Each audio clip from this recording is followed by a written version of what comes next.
USA Gymnastics Dr. Larry Nassar has been sentenced to 40 to 175 years in prison in his sexual abuse case.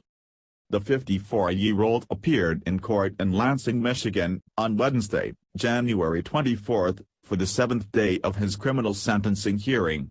More than 150 victims delivered powerful impact statements in that time, detailing how Nassar abused and manipulated them over the years. Prior to his sentencing, Nassar read brief prepared remarks. "Your words these past several days have had a significant emotional effect on myself," he said, speaking to his victims.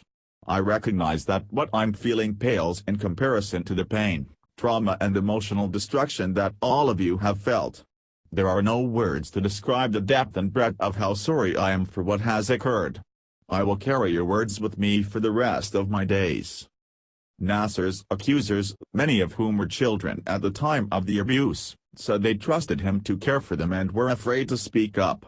The women included Olympic athletes Ali Raisman, Michaela Maroney and Jordan Weber. "We, this group of women you so heartlessly abused over such a long period of time, are now a force, and you are nothing," Raisman, now 23, said in court on Friday, January 19, speaking directly to Nassar. "The tables have turned, Larry. We are here. We have our voices, and we are not going anywhere." The former Michigan State University doctor complained last week to Ingham County Circuit Court Judge Rosemary Aquilina that listening to his victims' stories was detrimental to his health.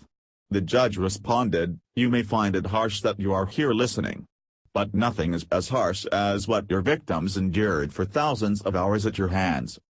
Nassar pleaded guilty to federal child pornography crimes in July 2017 and was sentenced to 60 years in prison. Separately, he pleaded guilty that November to molesting 7 girls, 3 of whom were under the age of 13. The disgraced doctor is scheduled to be sentenced next week on 3 additional assault convictions in Eaton County, Michigan.